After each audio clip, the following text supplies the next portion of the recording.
Romanos capítulo 12, versículo 1.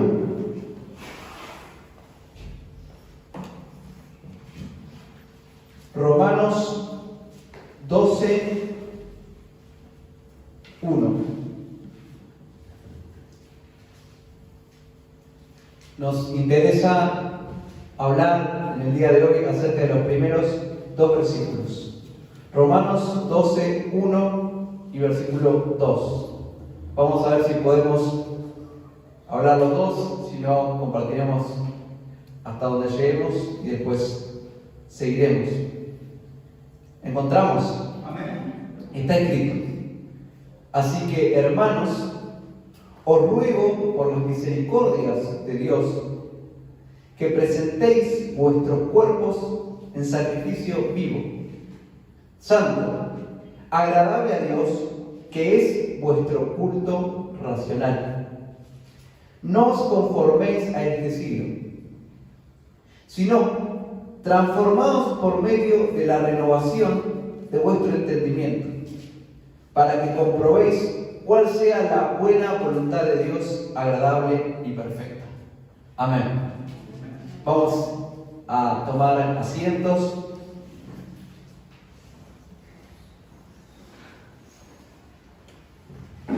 Repetimos el versículo 1. Así que, hermanos, os ruego por las misericordias de Dios que presentéis vuestros cuerpos en sacrificio vivo, santo, agradable a Dios, que es vuestro culto racional. Tengo aquí otra versión que quiero que compartan conmigo, que es la Nueva Traducción Viviente, que aclara siempre para tener otra versión de la Biblia. Dice: por lo tanto, amados hermanos, les ruego que entreguen su cuerpo a Dios por todo lo que Él ha hecho a favor de ustedes, que sea un sacrificio vivo y santo, la clase de sacrificio que a Él le agrada. Esa es la verdadera forma de adorarlo. Amén. Aclarece mucho esta versión que tenemos aquí. Hermanos, estos dos versículos tienen una gran riqueza espiritual, nos van a enseñar mucho. Lo meditaba ayer y en el día de hoy, y aunque parezcan simplemente dos versículos, hay muchas cosas que Pablo nos dice aquí encadenadas, como nos tiene acostumbrados el apóstol Pablo. Dice: así que, hermanos, conectando con todo lo que él viene hablando, ¿no? Pablo viene hablando y explicando muchísimas doctrinas. Termina el capítulo 11 con una doxología, que es la doxología cuando él alaba a Dios, ¿no? Romanos 11:33. Oh, profundidad de las riquezas de la sabiduría y de la ciencia de Dios, dice.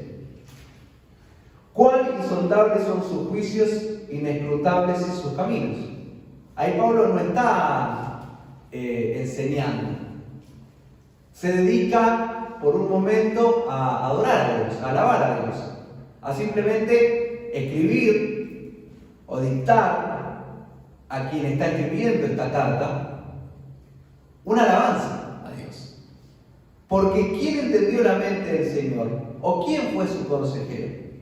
¿O quién le dio el primero para que le fuese recompensado? Porque de Él y por Él y para Él son todas las cosas. A Él sea la gloria por los siglos. Amén. Entonces Pablo concluye toda esta primera parte de la carta, donde él nos explicó, ¿no? la doctrina de la justificación, donde él nos explicó y nos esclareció el plan de Dios a lo largo de toda la historia, que había sido uno solo. Y una carta de un contenido doctrinal profundo. Pero se dedica al final de toda esta disertación, de toda explicación, un tiempo para decir: demos gracias a Dios, alabemos a Dios, porque sus caminos, porque sus pensamientos son inescrutables y porque Él merece toda la gloria. Nadie puede aconsejarlo, Nadie puede sugerirle a Dios cómo Él tiene que hacer las cosas. Él las hizo de la mejor manera, ¿sí? Y su plan fue perfecto. Eso es lo que Pablo está diciendo.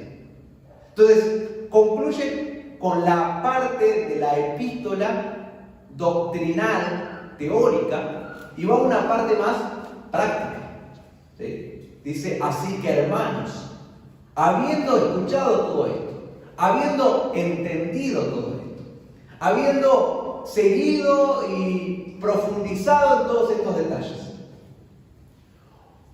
les voy a pedir algo. Les ruego por las misericordias de Dios lo siguiente. Siempre es importante conocer y entender la palabra de Dios, pero la palabra de Dios, cuando uno la entiende, cuando uno entiende lo que Dios hizo por nosotros, cuando uno entiende el plan de Dios para nuestras vidas, cuando uno entiende que Él nos salvó, que Él entregó a su Hijo, cuando uno de verdad comprende eso, eso produce en nosotros un accionar, una consecuencia. Hay que responder a lo que Dios hizo por nosotros. Y Pablo lo que les está diciendo, les pido por favor, les ruego, que en función de todo lo que les dije, o que habiendo entendido todo lo que les expliqué, me veré en compartir con ustedes una serie de pensamientos para que ustedes entiendan todo lo que Dios hizo por ustedes. Ahora les pido, por todo lo que Dios hizo por ustedes, por la misericordia de Dios que Él tuvo para con sus vidas, que actúen en consecuencia.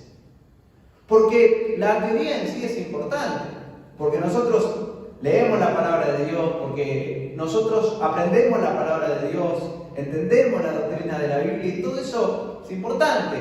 Y muchos podrán decir, bueno, yo tengo conocimiento, entendimiento de la palabra, de las escrituras, yo conozco, hace tiempo que vengo a la iglesia, ya leí la Biblia, etc.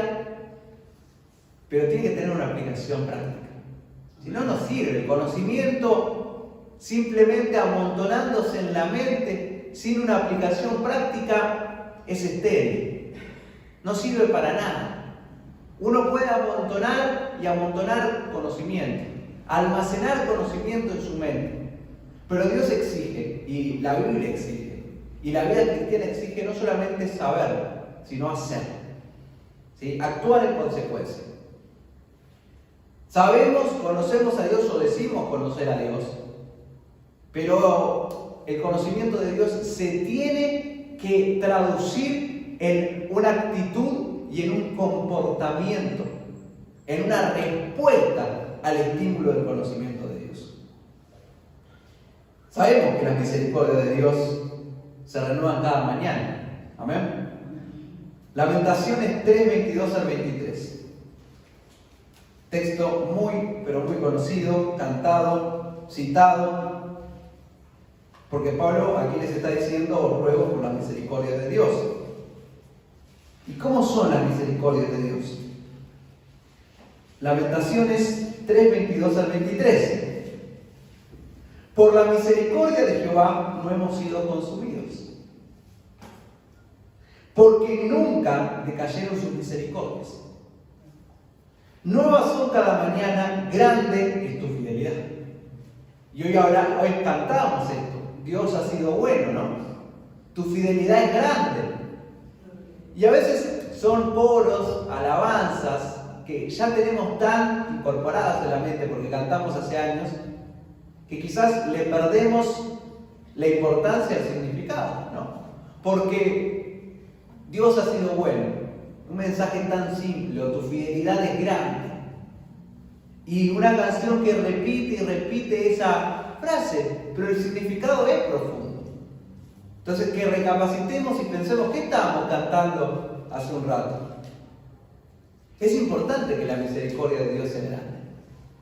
Nosotros somos seres, personas mutables, ambivalentes, inconstantes, no tenemos una personalidad invariable, sin varianza, digamos. Cambiamos. Hay días que nos levantamos optimistas, hay días que nos levantamos, podríamos decir, de buen humor, ¿no? Entonces, si alguien quizás nos ofende, salimos a la calle, manejamos algunos, Otros se dirigen a su lugar de trabajo y como estamos de buen humor, si alguien nos ofende, decimos, bueno, se la dejo pasar. No reaccionamos. Somos bondadosos y decimos, bueno, quizás tuvo un mal día, se la dejo pasar. Pero ¿qué pasa del día que nos levantamos quizás malhumorados? Del día que nos levantamos con poca disposición. Hoy no me hablen, hoy no me digan nada. Y a la primera que algo nos irrita, reaccionamos. Como fuere, no debiéramos. Pero pasa. Nos dijeron algo y respondimos. No hubo una contemplación, no hubo una flexibilidad. Respondimos. Con una palabra hiriente, con un gesto inadecuado. Y eso hace de que no seamos personas confiables, en síntesis. El ser humano no es confiable. Porque todo o su accionar depende de su estado de ánimo.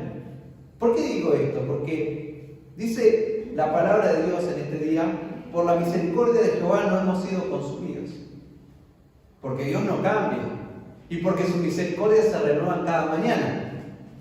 Nunca decayeron sus misericordias. Imagínense que Dios un día, si Dios fuera mutable, se levantase de mal humor. O no con una disposición a ayudarnos, a tener bondad para con nosotros. ¿Qué sería de nuestras vidas? Ya hubiéramos sido consumidos por completo. Amén. Porque ¿cuántas veces hemos ofendido a Dios?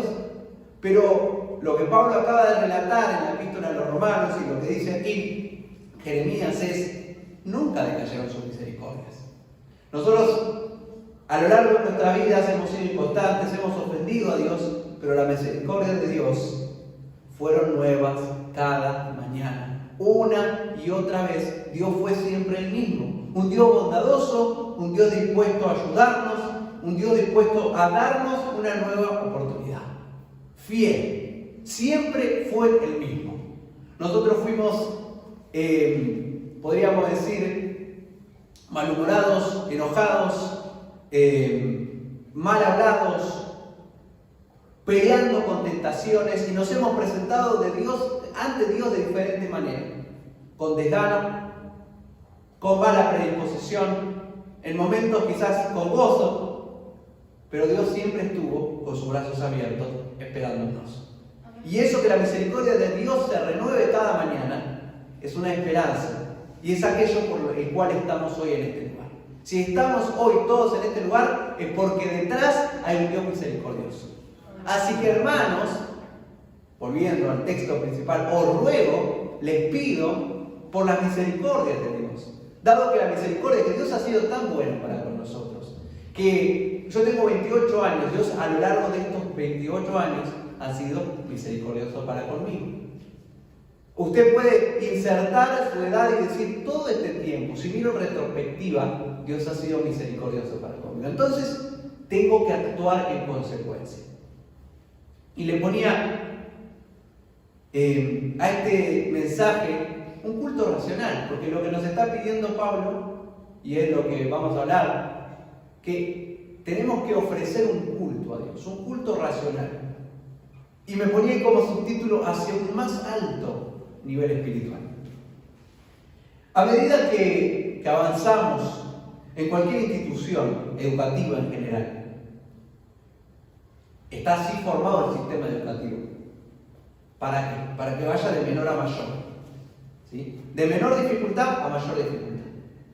Primero está el preescolar, jardín, después está preescolar propiamente dicho, primer grado, segundo, tercero, la escuela primaria, ¿sí?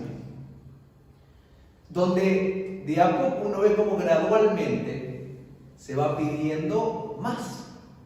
Se va exigiendo más, o así debiera ser el sistema educativo. Cada vez pedir más y exigir más, ¿no? Entonces, no se le va a pedir lo mismo a un niño de jardín que ni siquiera sabe entablar convivir en un ambiente social con otros niños y tiene que aprender eso, que a un chico de sexto grado. Entonces, primero es solo dibujitos, solo interactuar, juego, pero después llega a primer grado y se le dice, vas a tener que traer un cuaderno, vas a tener que hacer la tarea, vas a tener una evaluación. Por vez primero, una evaluación. Y el nivel de dificultad va avanzando. Aparece el concepto de tarea. Y resulta que antes uno iba a la escuela y volvía y era un lugar más de diversión o de recreación o un encuentro social. Pero ahora pasa que a medida que va subiendo el nivel de dificultad del sistema educativo, no son solamente las 4 horas en las que uno tiene que estar en la escuela, sino que aparte hay un tiempo extra, una tarea que uno tiene que hacer, ¿no? Entonces, son 4 horas de la escuela, 5, algunos 6 tienen una actividad extra programática, y aparte 2 horas de tarea, 1 hora de tarea, 2 horas de tarea, 3 horas de tarea. Y aquellos que luego van a un sistema terciario para tener para seguir una carrera o un sistema universitario, se vuelve interesante la cosa, porque la carga horaria en general es la misma, 4 horas, no hay mucho más que eso, diarias. Pero el tiempo de estudio en general es mayor al tiempo de cursada.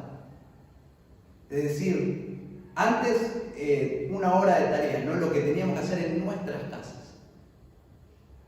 Ahora no. Quizás son 4 horas que voy presencial y 4 horas que me tengo que estudiar yo en mi casa.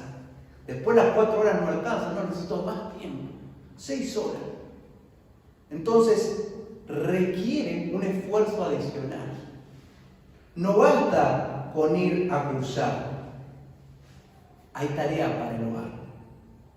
Y eso implica un compromiso diario.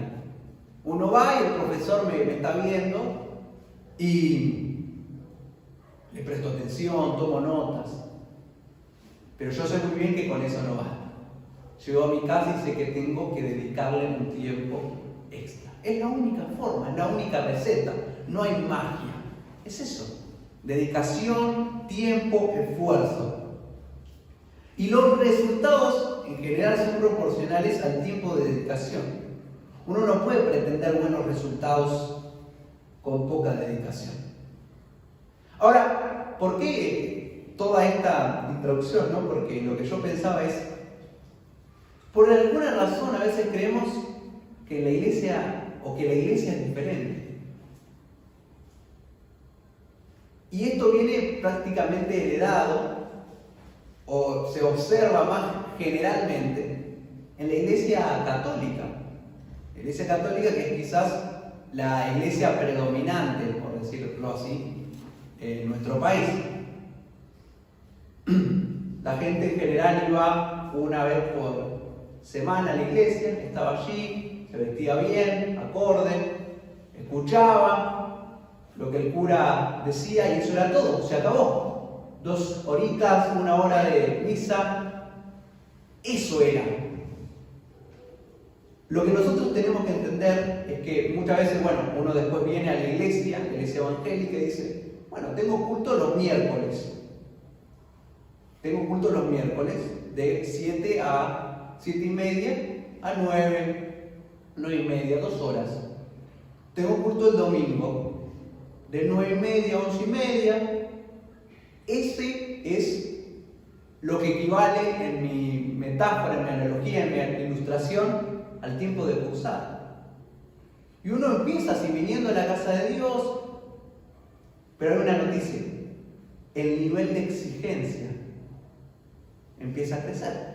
Porque uno es nuevo, no entiende, escucha la palabra de Dios, canta las alabanzas, adora al Señor con los demás hermanos, escucha la palabra, toma notas, aprende. Pero a medida que avancemos en la vida cristiana, se nos va a exigir más. Y Pablo les acaba de enseñar todo esto a los romanos, pero ahora les va a pedir. Les va a empezar a exigir más. El nivel de exigencia va a ir creciendo y se nos va a pedir una cosa: compromiso. Compromiso individual. Siguiendo con la metáfora, hay tarea para hacer en casa. Y los resultados van a depender de nuestra dedicación. De igual forma que en el estudio de cualquier carrera, profesión o cualquier sistema educativo. Los resultados van a ser proporcionales a nuestro esfuerzo. En los trabajos pasa lo mismo. A veces dicen, bueno, te vamos a ascender a esta posición. La palabra ascenso significa, en muchos casos, un incremento de salario. Pero lo que estoy seguro que significa es, vas a tener más responsabilidad. Te vamos a exigir más. Vamos a demandar más de vos. Y por eso dijimos que esta palabra se trata de esto. Dios nos pide que avancemos al siguiente nivel espiritual. La noticia para nosotros es que estas 2 horas que tenemos hoy aquí no son suficientes. Amén. Las 2 horas que tenemos el domingo no son suficientes. Bueno, entonces uno va a decir, primer argumento, decir, bueno, hagamos un culto más. Hagamos un culto más el viernes o el jueves, y podríamos decir, no, hagamos culto toda la semana. Pero no solamente se trata de lo que hagamos aquí, sino, insisto, hay tarea para hacer en casa. Y ahora veamos lo que Pablo les dice, para entender por qué esta introducción. Os ruego, por las misericordias de Dios, que presentéis vuestros cuerpos en sacrificio vivo. Nosotros hoy estamos presentando un culto al Señor. ¿Qué presentamos? Bueno, vinimos, nos preparamos en nuestra casa, nos pusimos una camisa, los varones quizá porque es común, ¿no? Porque en nuestra cultura, cuando un varón se viste bien, dice, bueno, se pone una camisa, se plancha la ropa, se pone un zapato, porque es lo culturalmente visto como algo elegante. Uno viene bien a la casa del Señor, se prepara el pelo como yendo a un lugar importante. Lo mismo, cada uno de nosotros tomó un tiempo, se preparó y dijo, bueno, yo voy a ir a la casa de Dios, voy a tratar de ir elegante, bien. Y no solamente eso, se preparó la iglesia. Esta iglesia se limpió. Se prepararon los músicos, vinieron antes y dijeron, bueno, vamos a practicar, porque es para el Señor. Presentamos un culto. Los que cantaron, prepararon la alabanza. Los que tuvieron una participación, se les dijo, vas a tener una participación y pensaron, y dijeron, bueno, voy a compartir esto. Y el predicador, quien fuere que predique, también se preparó y tomó sus notas. Pero Pablo está pidiendo algo más ahora. Esto es lo habitual, esto es lo que todos nosotros tenemos, esta idea de culto. El culto es el miércoles, el culto es el domingo. Pablo dice, no, yo quiero que ustedes presenten su cuerpo. En otras palabras, su vida. Amén. Como un culto a Dios. Eso es otro nivel. Eso es otro nivel, porque hasta ahora la idea que teníamos del culto era esto. Nos juntamos todos, un día a la semana, 2 días a la semana, y presentamos un culto. Pablo dice, no, presenta tu vida como un culto a Dios. Eso es otro nivel. Es un nivel mayor de exigencia. Porque uno quizás restringía su vida espiritual a 4, 6 horas por semana, el tiempo que estaba en la iglesia, pero si está diciendo que presente mi cuerpo, está hablando de todo el tiempo. Tiene que ser un culto a Dios. Esa es la realidad a la que Pablo me está enfrentando. Tu cuerpo, tu vida, es un culto. ¿Y qué culto estás presentando? A veces, nosotros, en general, cuando termina el culto, uno se va a su casa, ¿no? Pensaba yo y decía, a veces decimos, esto salió mal. Los que estábamos ahí tocando en la música decimos, faltó más práctica, ¿no? Hay que ajustar, el predicador se le dice, acá dijiste esto, porque hay crítica a veces constructiva, ¿no? Es decir, o el predicador mismo se dio cuenta, esto no lo terminé de profundizar bien, faltó. Bueno, ahora observemos el culto espiritual. ¿De qué calidad es nuestra vida como culto? ¿Qué calidad es? ¿Qué estamos presentando? ¿Algo improvisado o algo de calidad delante de Dios? Ahora, termina el culto. Nosotros hoy nos vamos a nuestras casas, trajimos toda la Biblia, quizás la dejamos ahí y hasta el domingo. Es una pregunta para todos. ¿Hay interacción con la Biblia hasta el domingo? ¿O los únicos 2 días de la semana en el que tocamos la Biblia es el domingo y el miércoles, cuando vamos a la iglesia? Hoy oramos, hoy cantamos, pero ¿hay adoración a Dios a lo largo de la semana? Esa es otra pregunta. No es para responder en público, es para responder acá en el corazón. Cada uno sabe si está presentando o no un culto delante de Dios. Insisto, la idea de culto que quizás teníamos era la de algo ocasional, algo que tiene una hora, una fecha, un día.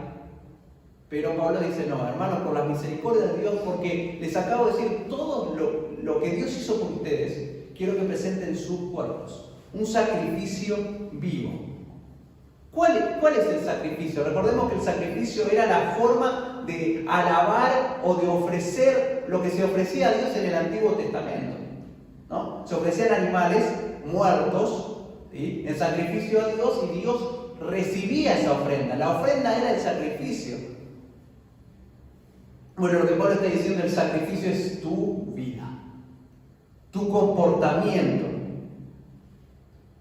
No es suficiente, entonces, lo que hagamos acá. Dios nos propone un nivel espiritual más alto. Dios nos propone un nivel de exigencia mayor. La demanda es más alta. Dios nos pide que presentemos un culto con nuestro cuerpo.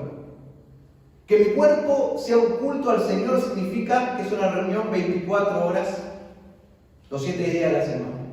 Está sucediendo todo el tiempo, en cada lugar al que vamos.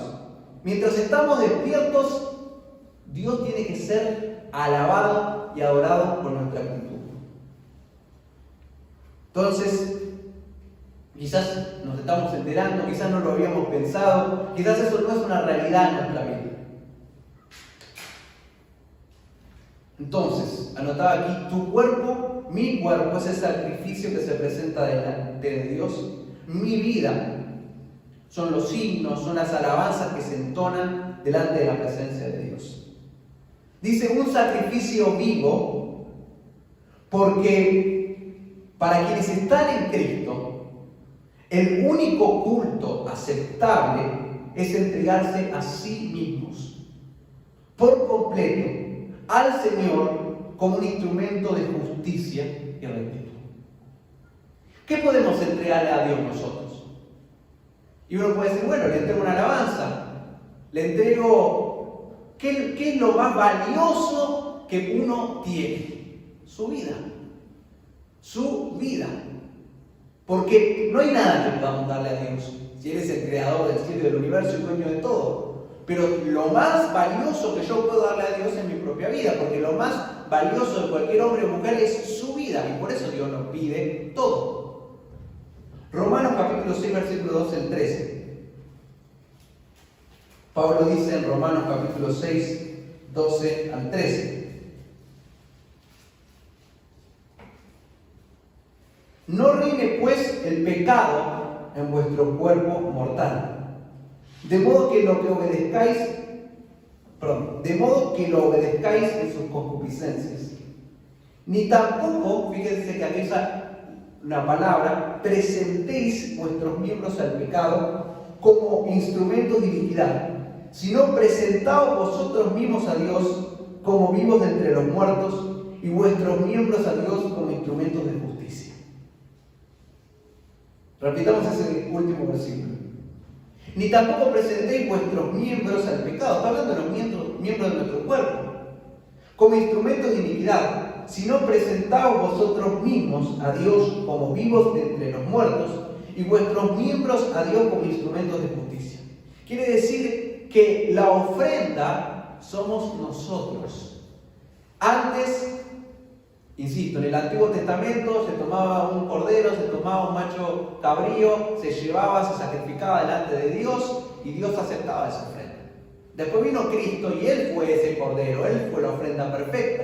Entonces nosotros como cristianos ya no necesitamos traer un cordero, un palomino. ¿Y qué llevamos entonces? ¿Cuál es la ofrenda del cristiano hacia Dios? Su vida. Tengo que presentarme a mí mismo delante de Dios. ¿Cuándo? ¿El miércoles, el domingo? No, cada día. Mi cuerpo tiene que ser un instrumento de justicia. La forma, lo que hablo, lo que digo, cómo procedo, cómo vivo, cómo actúo, cómo me relaciono con mi familia, cómo me comporto en el trabajo, en la escuela, en la universidad, donde fuere. Eso es una ofrenda delante de Dios. Gloria a Dios. Amén. La pregunta es, ¿de qué calidad no es la ofrenda que estamos presentando? Romanos 8, 11 al 13, de nuevo, está esta idea de presentar nuestro cuerpo. Y si el Espíritu de aquel que levantó de los muertos a Jesús mora en vosotros, el que levantó de los muertos a Cristo Jesús vivificará también vuestros cuerpos mortales por su Espíritu que mora en vosotros. Así que, hermanos, deudores somos, no a la carne, para que vivamos conforme a la carne. Porque si vivís conforme a la carne, moriréis. Mas si por el Espíritu hacéis morir las obras de la carne, viviréis. Somos deudores. Debemos a Dios todo. ¿Y qué tenemos que hacer? Tenemos que vivir conforme al Espíritu. Porque esa es la forma de presentar nuestros cuerpos delante de Dios. Dice, presentar vuestros cuerpos en sacrificio vivo, entonces es una invitación a ir a un nivel espiritual diferente. Es una invitación a ser conscientes de que todo lo que hacemos lo hacemos delante de la presencia de Dios y que hay un culto que se está realizando en todo momento en nuestras vidas y es lo que nosotros presentamos de Dios, delante de Dios. ¿Y cómo tiene que ser eso? Santo. El culto, nuestra forma de vivir es un culto, ahora lo sabemos. Entonces nuestra forma de vivir tiene que ser santa. Amén. ¿Sí? Si nos preocupamos porque este culto salga bien, porque haya preparación, porque haya la mejor calidad posible, más nos tenemos que preocupar por nuestras vidas. No sé si recuerda cuando Samuel le dice a Saúl, ¿se complace Dios con la grosura de los carneros? Como diciendo, vos te estás preocupando, Saúl, por la calidad de este sacrificio, pero sos un desobediente. Entonces a Dios le importa más la obediencia que la grosura de los carneros. Entonces, lo que más importancia tiene delante de Dios es cómo vivimos a lo largo de la semana, cómo nos comportamos, cómo hablamos. Nuestro culto, nuestra vida, tiene que ser santa, agradable a Dios. Y el culto es racional. Racional porque esta palabra deriva del griego que significa lógica. ¿Sí? Es algo que está pensado. Quizás cuando recién vinimos a la iglesia teníamos una idea de Dios confusa, no entendíamos, pero ahora nosotros ya sabemos, ya entendemos lo que Dios hizo por nosotros. Ya hay un entendimiento en nuestra mente, comprendimos lo que Dios hizo. Sabemos que no es algo que no tiene sentido, porque a veces la gente de afuera nos quiere hacer creer que nuestra fe es ilógica, que nuestra fe es irracional y que la ciencia es lo racional, por ejemplo. Dice, no, tu fe, vos sos un hombre de fe, yo soy un hombre de ciencia, como si la fe no estuviera relacionada con lo lógico, pero Pablo dice, nosotros sabemos en lo que creemos, entendemos, conocemos a Dios, sabemos lo que hizo por nosotros. Y basado en eso, en todo ese entendimiento y conocimiento que tenemos en Dios, hemos llegado a la conclusión lógica que lo mejor que podemos hacer con nuestra vida es ofrecerla como una ofrenda delante de Dios. Amén. Porque al tomar esa actitud es la mejor decisión que podemos tomar. Es lógico. Porque si Dios es valioso, porque si Dios es el creador del mundo, es aquel que me salvó, es mi salvador, no puedo tomar mejor decisión con mi vida que entregársela a Él, sabiendo que Él va a cuidar de mí y que Él va a orientar mi vida hacia lo que yo necesito porque Él me creó. Entonces, la invitación en el día de hoy se refiere a no basta con venir a la iglesia, esperando de los demás, esperando de los que cantan la alabanza, esperando de que Él va a predicar. Eso puede ser un primer nivel. Yo recién estoy aprendiendo, entendiendo. Entonces está bien, cuando alguien es nuevo y recién está atando los cabos, comprendiendo, ¿no? Está bien, está aprendiendo, está en primer grado, está en el preescolar del Evangelio, todavía no se le puede exigir. Es un niño espiritualmente, está aprendiendo el ABC, los rudimentos. Pero cuando ya hubo un conocimiento, entendimiento, inmediatamente sabemos que el nivel de exigencia va a ser mayor. Que no basta con un culto externo, con la asamblea de Dios, sino ahora sabemos que nuestra vida es un culto, que se está transmitiendo y que está ocurriendo a lo largo de toda la semana. Y que ahora cuando uno se va a subir al auto, otro va a ir caminando a su casa, el culto continúa. El sacrificio se sigue ofreciendo en todo momento. Y Dios espera un sacrificio agradable, santo, racional, de calidad. Porque Él se merece una ofrenda de calidad. Y esa ofrenda es tu vida y es mi vida.